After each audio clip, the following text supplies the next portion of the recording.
பழகிய பிறகு அவர்களை திருமணம் செய்து கொள்வேன். பிறகு அவர்களுடன் சண்டை போட்டு அந்த வீட்டை விட்டு வெளியே வந்து விடுவேன். அதன் பிறகு மீண்டும் மற்றொருவரை திருமணம் செய்து கொள்வேன் என்கிறார் 24 வயதான சாந்தினி. 2 ஆண்டுகளில் 18 திருமணங்கள் செய்து பலரிடம் மோசடி செய்ததாக சாந்தினி மீது வழக்கு பதிவு செய்யப்பட்டுள்ளது. திருமணத்தின் பெயரில் மோசடியில் ஈடுபட்ட கும்பலை கைது செய்ததாக குஜராத் மாநிலத்தின் மேக்சானா மாவட்ட போலீசார் தெரிவித்தனர். திருமணம் செய்ய விரும்பும் ஆண்களுக்கு இந்த கும்பல் வலை வீசி ஒரு பெண்ணுடன் திருமணம் செய்து வைத்து பின்னர் மணமகனிடமிருந்து பணம் வாங்கி மணமகளை அங்கிருந்து தப்பிக்க செய்வதாக குற்றஞ்சாட்டப்படுகிறது. இது தொடர்பான புகாரில் போலி மணமகள் என்று குற்றம் சாட்டப்பட்ட அந்த பெண்ணையும் இந்த மோசடியில் சம்பந்தப்பட்ட மற்றவர்களையும் போலீசார் கைது செய்தனர். இந்த திருமண விவகாரம் எப்படி வெளிச்சத்துக்கு வந்தது? குற்றவாளிகளை போலீசார் எப்படி பிடித்தார்கள்? பார்க்கலாம். போலீசார் தெரிவித்த தகவலின்படி அகமதாபாத் நகரின் அசர்வா பகுதியை சேர்ந்த சாந்தினி ரத்தோட் அதிகம் படிக்கவில்லை. ஆனால் தனது தாயின் ஆலோசனையை பின்பற்றி மோசடியில் ஈடுபடும் மணப்பெண்ணாக மாறிய அவர் சில மாதங்களில் லட்சக்கணக்கான ரூபாய் சம்பாதித்ததாக குற்றம் சாட்டப்பட்டுள்ளது.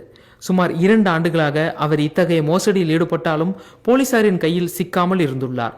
ஆனால் சமீபத்தில் 31 வயதான சச்சின் பட்டேல் தான் ஏமாற்றப்பட்டதாக காவல்துறையை அணுகியதை தொடர்ந்து சாந்தினியின் தாய் சவிதா ரத்தோட், சாந்தினியின் மாமா மற்றும் அத்தை என கூறப்பட்ட ராஜு தக்கர், ரஷ்மிகா பஞ்சல் ஆகியோரை போலீசார் கைது செய்தனர். இந்த சம்பவம் தொடர்பாக பிபிசியிடம் பேசிய சச்சின், 1.5 ஆண்டுகளுக்கு முன்பு திருமண அலுவலகம் நடத்தும் ரஷ்மிகா பஞ்சாலை சந்தித்தேன். பின்னர் அவர் சாந்தினியை அறிமுகப்படுத்தினார். சாந்தினியை திருமணம் செய்ய 5 லட்சம் ரூபாய் கொடுக்க தயாராக இருந்தேன் என்றார். தொடர்ந்து பேசிய அவர், அடுத்த நாள் சாந்தினி, அவரது தாய், மாமா ஆகியோர் வந்து நிச்சயதார்த்தம் செய்தனர் என கூறினார். அப்போது சாந்தினியின் குடும்பம் 50,000 ரூபாய் பணம், 12,500 ரூபாய் மதிப்புள்ள மொபைல் போன் எடுத்து சென்றனர்.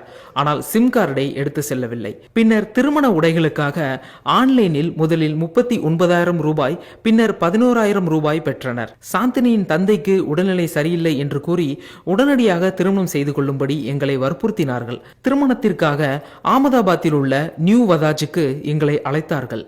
எங்கள் திருமணத்தை அங்கே நடத்தி வைத்துவிட்டு 3 லட்சம் ரூபாய் ரொக்கம் மற்றும் தங்க நகைகளை எடுத்துக்கொண்டனர். அதன் பிறகு நீதிமன்றத்தில் ஒரு நோட்டரி மூலம் முத்திரை தாளில் திருமண ஆவணங்களை தயாரித்தனர் என்று சச்சின் கூறினார். ஆனால் திருமணம் முடிந்த 2 நாட்களுக்கு பிறகு சாந்தினியின் மாமா ராஜு தக்கர் வந்து சாந்தினியின் தந்தைக்கு உடல்நிலை சரியில்லை என்று கூறி அழைத்து சென்றதாகவும், அதன் பிறகு சாந்தினி ஒருமுறை மட்டுமே தனது வீட்டிற்கு வந்ததாகவும், பின்னர் கூடுதல் நகைகளையும் அவர் எடுத்து சென்றதாகவும் சச்சின் கூறினார். பின்னர் தனது தொலைபேசி எண்ணை சாந்தினி பிளாக் செய்ததாக கூறும் சச்சின், பின்னர் நான் அதை பற்றி அவருடைய மாமாவிடம் சொன்னேன்.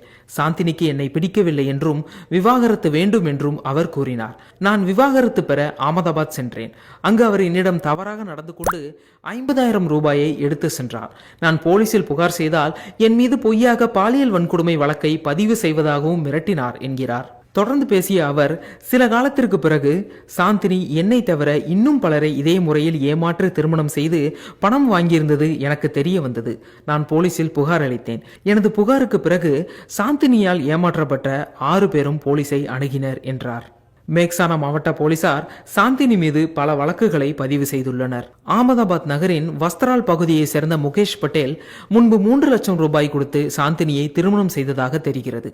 சாந்தினி இதுவரை மொத்தம் 18 பேரை இப்படி திருமணம் செய்ததாகவும், திருமணத்தின் பெயரில் 52 லட்சம் ரூபாய் மோசடி செய்ததாகவும் ஆரம்ப விசாரணையில் தெரியவந்ததாக மேக்சானா எஸ்பி ஹிமான்ஷு சோலங்கி பிபிசியிடம் தெரிவித்தார். ஒருவரை சந்தித்து திருமணம் செய்த பிறகு அவருடன் சண்டை போட்டு அவர்களின் வீட்டை விட்டு வெளியேறுவேன் என்று பகுட்சராஜி காவல் நிலையத்தில் இருக்கும் சாந்தினி பிபிசியிடம் கூறினார். இது குற்றமா இல்லையா என்று எனக்கு தெரியாது, ஆனால் நான் இப்படித்தான் செய்து வந்தேன் என்கிறார் அவர்.